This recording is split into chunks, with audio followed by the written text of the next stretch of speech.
Hello and welcome to the Word on Wednesday. This is your midweek online Bible study and devotion at Macville Christian Church. Today's Wednesday, September 17th, 2025. You know, I don't know about you, but I've been troubled here recently by what I've seen going on in our society of late. There's so much hatred, so much meanness. And let's not kid ourselves. So much evil in the world. Again, don't kid ourselves. There's so much going on that can only be described as evil. Pure evil. And it's the kind of stuff I think that would make some of those characters on Criminal Minds look normal. I mean, there's just so much evil in this world. You know, last Wednesday, many were rightly upset about the murder of political commentator Charlie Kirk. I'm going to tell you, I didn't listen to Charlie Kirk's podcast. I just don't listen to many of those. I prefer to read and listen to music.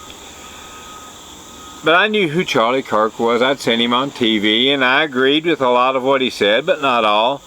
But I always admired his bold faith in Jesus Christ and his willingness to take that faith wherever he went and go on to college campuses. His murder was sickening and shocking. And like many people, I believe that he died because somebody didn't like what he said. I mean, that's what it boiled down to. And I've talked to my students. I know many of you know that I've been teaching journalism this year at the Christian Academy of Lawrenceburg.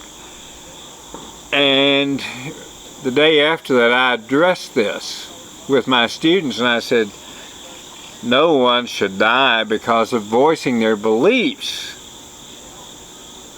And in his case, I think some of the comments that's been coming from the alleged shooter after he was arrested has been that he did this because of some of Charlie Kirk's stands, his Christian beliefs. But you know, that wasn't the only evil that's gone on recently. Another story that just really caught the eye of so many people and appalled many people was a murder of a 23-year-old woman down in Charlotte, North Carolina. She was riding on a rapid transit train. It's similar to a subway. And a man stood up behind her and stabbed her 3 times in the throat with a pocket knife. Didn't even know her. There was a school shooting in Colorado last week. And over the weekend in Dallas, someone who was in the country illegally, according to CNN.com, he took a machete and he attacked a man because they got in an argument. That's beyond me. The victim ran, but the assailant caught him and killed him with that machete in front of the man's wife and son, or wife and child. And then he beheaded the man and threw the man's head in a dumpster. I mean, yeah, we have evil in this world, pure evil. And I believe that we must pray for our law enforcement every day because they have a very difficult job to keep order in society, to punish evildoers, and to protect people. So we do need to pray for those people. But I often ask myself, what do I do when someone hates me? These were some extreme examples I gave you, and that's why we hear about them. They were extreme. But yet there's still evil going on everywhere in the world. There's evil in Kentucky. There's evil in Washington County and Anderson County where I live and I'm taping this. There's evil all over the world. And we face it every day. You may not know, you may have people that may not be trying to harm you physically, but some people are going to try to bring others down regardless. because of our faith and commitment to Jesus Christ. So my question is, how do we respond? How do we respond to all this? Well, all year long, I've been preaching all about Jesus. I've been looking at the life of Christ, and there is no way I'm going to get to everything this year. No way. And I'm just, there's so many things I've skipped over, and I've decided over these last few months of the year to take this time to look at some of those areas which I've skipped over for one reason or another. But one that I did not preach about is in Luke chapter 6, starting in verse 27. And let's read what we see Jesus saying here. But I say to you who hear, love your enemies, do good to those who hate you, bless those who curse you, pray for those who abuse you. To one who strikes you on the cheek, offer the other also. For the one who takes away your cloak, do not withhold your tunic either. Give to everyone who begs from you, and from one who takes away your goods, do not demand them back. And as you wish that others would do to you, do so to them. If you love those who love you, what benefit is that to you? For even sinners love those who love them. And if you do good to those who do good to you, what benefit is that to you? For even sinners do the same. And if you lend to those from whom you expect to receive, what credit is that to you? Even sinners lend to sinners to get back the same amount. But love your enemies, and do good, and lend, expecting nothing in return, and your reward will be great, and you will be the sons of the Most High, for He is kind to the ungrateful and the evil. Be merciful, even as your Father is merciful. Be merciful, even as your Father is merciful. That can be difficult. It really can be difficult. But Jesus is saying that when someone hates you, you should still love them. And when I read that, all I can say is, wow. If somebody wants to do you harm, wants to do me harm, Jesus said, love them. Love them. Wow.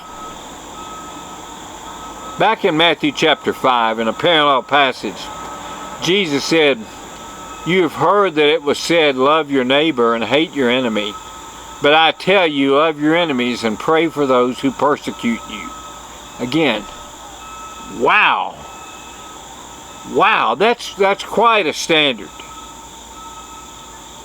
You talk about something that sets me down a few notches. When Jesus said what He did there, I tell you, love your enemies and pray for those who persecute you. If somebody wants to punch me in the nose, Jesus is saying, I'm supposed to still love them. If somebody wants to do me physical or emotional harm, still, I'm to love them. If somebody is my enemy, I'm to love them. You're to love them. Wow. Love our enemies.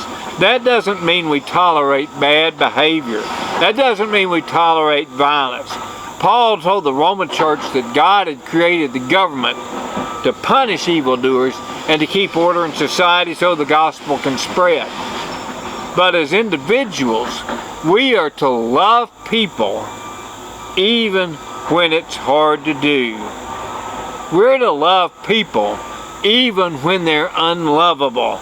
In other words, we're to love as Jesus loved. You know, when Jesus was teaching, his audience was mainly Jewish during his ministry. And we know from history that the Jewish religious leaders had perverted the justice system outlined in the Old Testament. It had been designed to execute justice because of the nature of the crime. But the Jewish leaders modified that system to the point that it gave ordinary citizens the right to take matters in their own hands and retaliate. And the result was horrible abuse based on vengeance.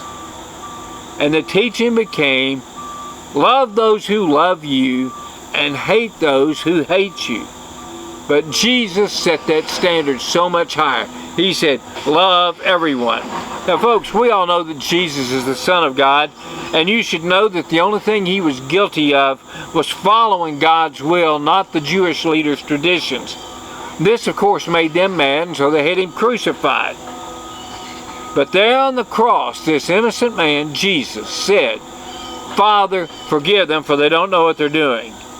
When the preacher Stephen upset people with his powerful preaching in Acts chapter 7, the people began to stone him.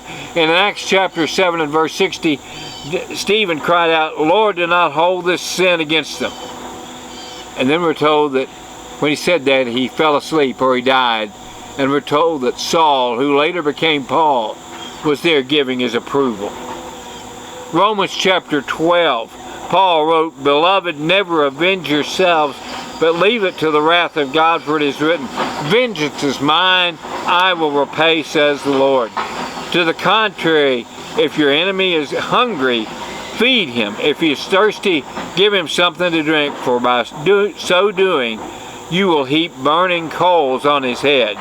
Do not be overcome by evil, but overcome evil with good. Jesus said, love your enemies. We talk about that all the time, but do we really do it? Do we really want the absolute best for those who wants to bring us down? You know, I know that many times I say, I want to get back on them. I want to set them down a notch or two. But even when somebody wants to physically harm me or emotionally harm me or just sully my reputation, Jesus says, love them, serve them, care about them, do what benefits them. Brother, that's hard. But we're to love God, love people, love God, and love others. And when we do that, we can change the world.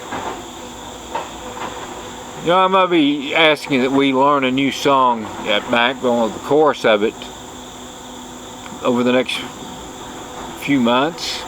And I might be posting a link to that. It's a Gaither video, and it includes the Oak Ridge Boys and the Gatlin Brothers and several others singing a song called Loving God, Loving Each Other. And that's what it's all about.